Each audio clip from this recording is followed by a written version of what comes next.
So there's people who are fanatical about sports, and then there's people who are obsessed with animals. Just go on Instagram if you have any doubt about that. But then there's people who fall right in the middle of that Venn diagram, who absolutely love sports and animals. And that happens to be me. I'm one of those people. In fact, as far as I can remember in life, I've loved these two things above nearly anything else, sports and animals.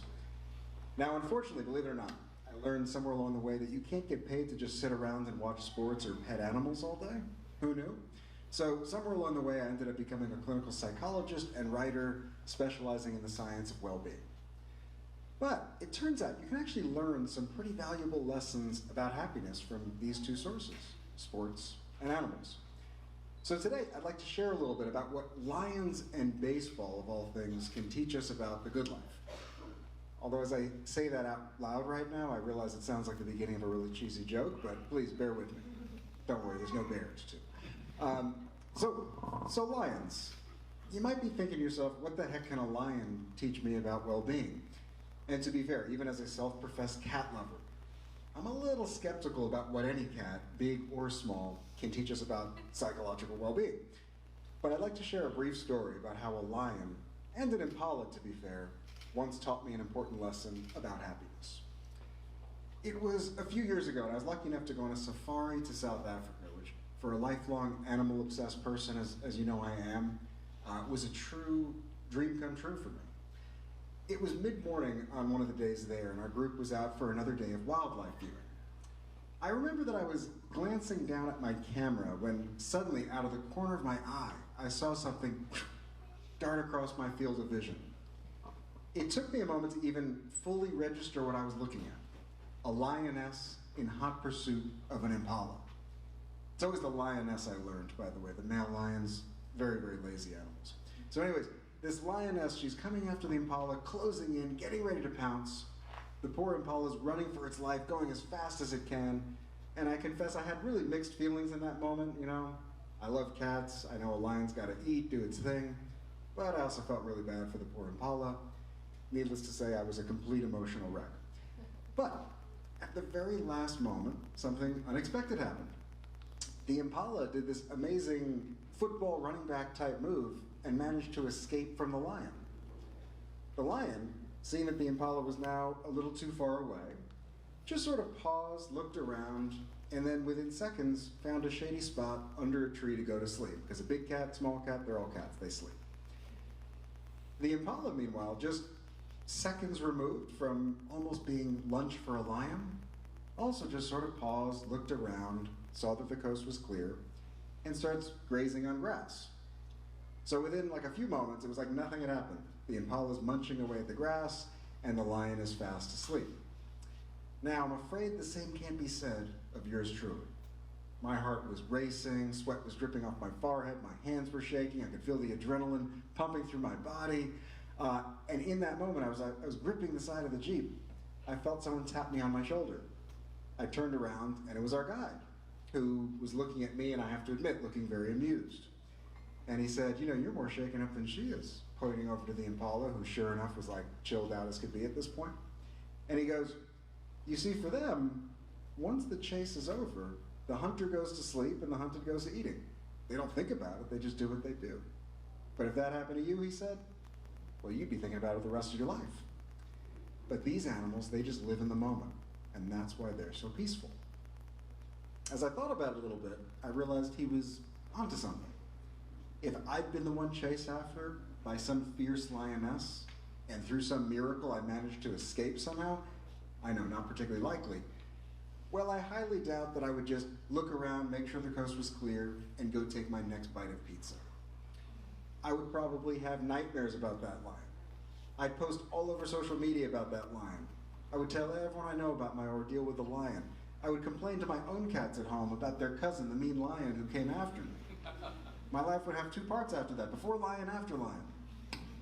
And if you think about it, and this is why it matters a little bit, I would end up suffering not so much from the lion attack on me, but a lot more from what happened in the days, months, and years that followed, right?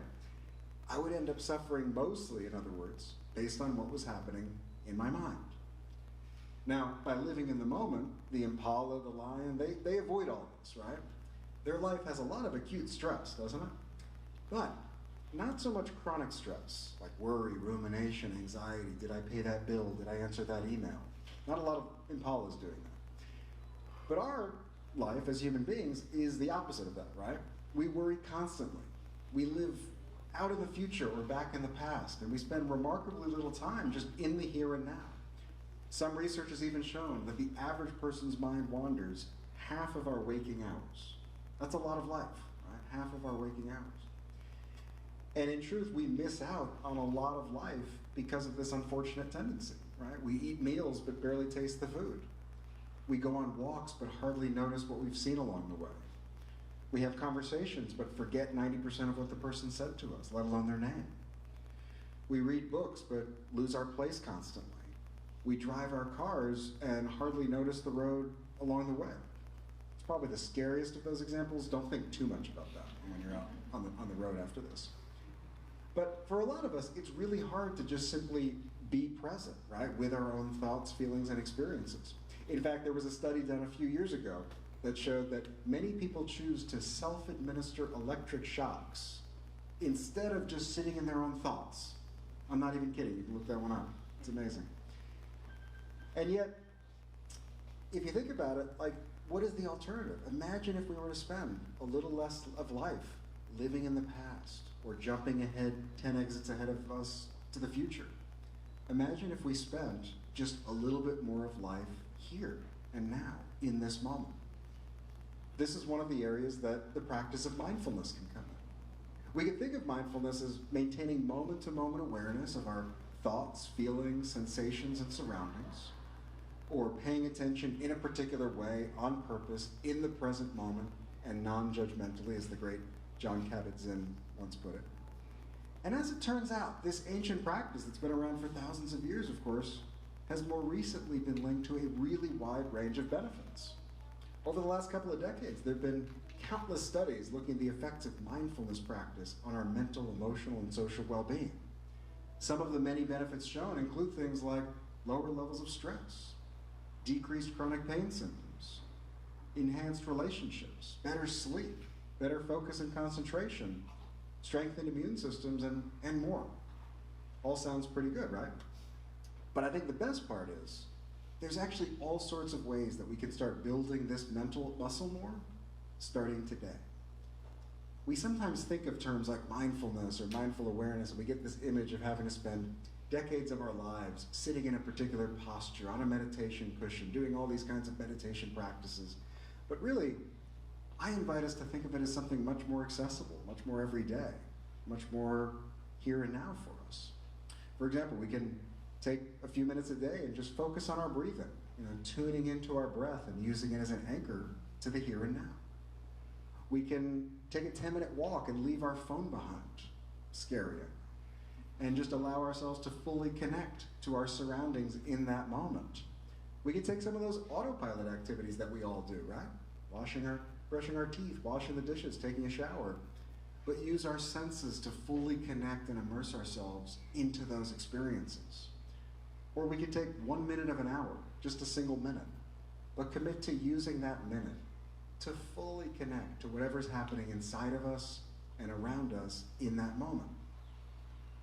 By becoming more present bit by bit, we actually give ourselves a really incredible gift.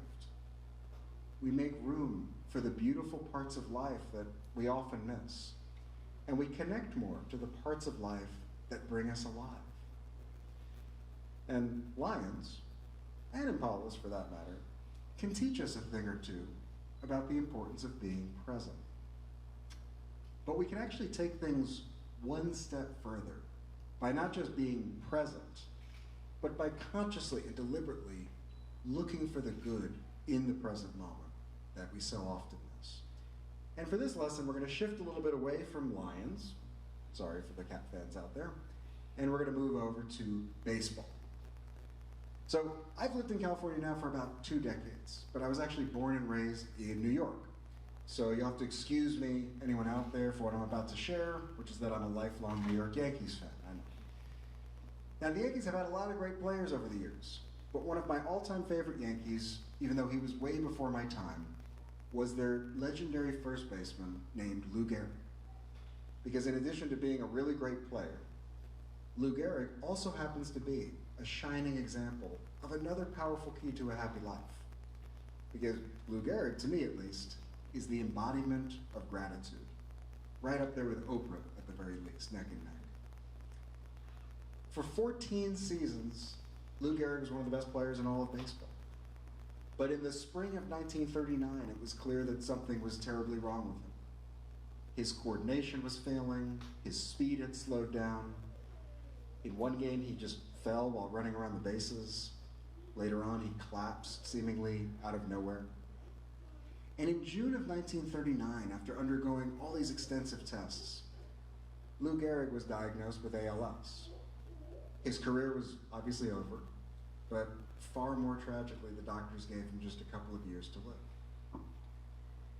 It was against that backdrop of things that he arrived to Yankee Stadium on July 4th, 1939, just a few weeks removed from this death sentence. When he arrived, he was greeted with deafening cheers, and a huge ceremony was held in his honor that day. As the speeches came to a close that afternoon, everyone's eyes turned to Lou Gehrig. And even though, he was going through everything he was going through, just weeks removed from being told he was not going to live long, he got up before that packed crowd with the stadium microphones echoing his voice, and he did the strangest thing. He started to count his blessings. He thanked his teammates, his manager, his coaches. He thanked the opposing team. He thanked the fans. He thanked his family. He thanked his loved ones. He thanked his friends. He thanked the city. He thanked everybody. Despite all he was going through, he even stood up there and said that he considered himself to be the luckiest man on the face of the earth. It's hard to even wrap your head around. I'd like to invite you right here and now, wherever you're joining from, to take a couple of moments and just see if you can channel your own inner Lou Gehrig just for a couple of moments. See if you can identify one thing, big or small, that you feel a sense of gratitude for right here in this moment. Maybe it's another person in your life. Maybe it's an experience you recently had. Maybe it's an opportunity that came your way, or maybe it's having good health. Maybe it's your dog or your cat. Whatever it is, just identify that one source of appreciation in your life. And just notice what comes up for you when you really get in touch with that. What thoughts, what feelings, what images, what emotions, what memories. Now, what you did right now in just a few very, very short seconds actually turns out to be a really important mental muscle for all of us to do a better job of cultivating. Because in recent years, studies on gratitude have linked it to a really wide range of benefits to our mind, body, relationships, and lots of other parts of our life too. Some of these many benefits include things like lower levels of depression, anxiety, and stress, higher levels of life satisfaction and emotional well-being, closer social ties, decreased chronic inflammation in our body, believe it or not, stronger immune system functioning. And importantly, for our purposes, when we think of gratitude, it's actually extra important, it turns out, to cultivate this skill, to build this mental muscle during the hard times of life, when life knocks us down, when life's kicking our butt. Now, that doesn't mean we have to be thankful for whatever hardships we're going through. And it doesn't mean denying or minimizing whatever painful experiences we might be having. And it certainly doesn't mean telling ourselves unhelpful things like, oh, look on the bright side, turn that frown upside down, just think happy. It simply means that each and every one of us has the power to choose in each and every moment where we want to rest our focus and how we want to view our life. Viktor Frankl's remarkable book, Man's Search for Meaning, reminds us that one of the few things we do have control over in this life is what he once called the last of the human freedoms, to choose our attitude in any given set of circumstances. And he wrote that coming out of the concentration camps. When we cultivate gratitude, it allows us to find hope when things feel hopeless.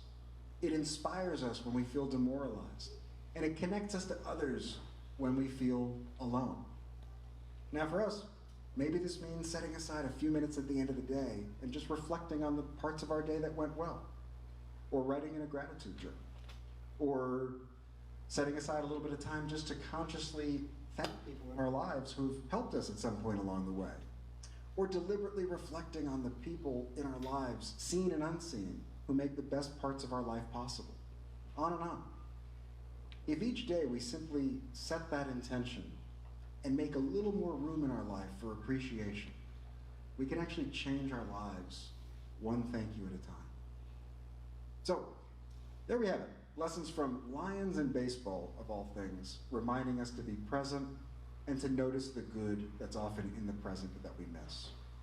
Mindfulness empowers us to spend more of our life in the here and now, while gratitude reminds us to look for the good and the beauty that's in the here and now. And when we combine these two mental superpowers, as I would call them, we can transform our relationships, strengthen our mental and emotional well-being, and even improve our physical health across time. There's really no greater gift we can give ourselves than to be more present, more grateful, and happier. And becoming a happier person, best of all, not only benefits us, but really helps all those around us too, in every sense of it. And while I've been really lucky to have some great mentors and teachers over the course of my career and specializing in this area of psychology, I can't help but feel grateful myself for to have learned some of my favorite lessons on happiness from lions, impalas, and of course, the great Lou Gehrig. Thank you so much.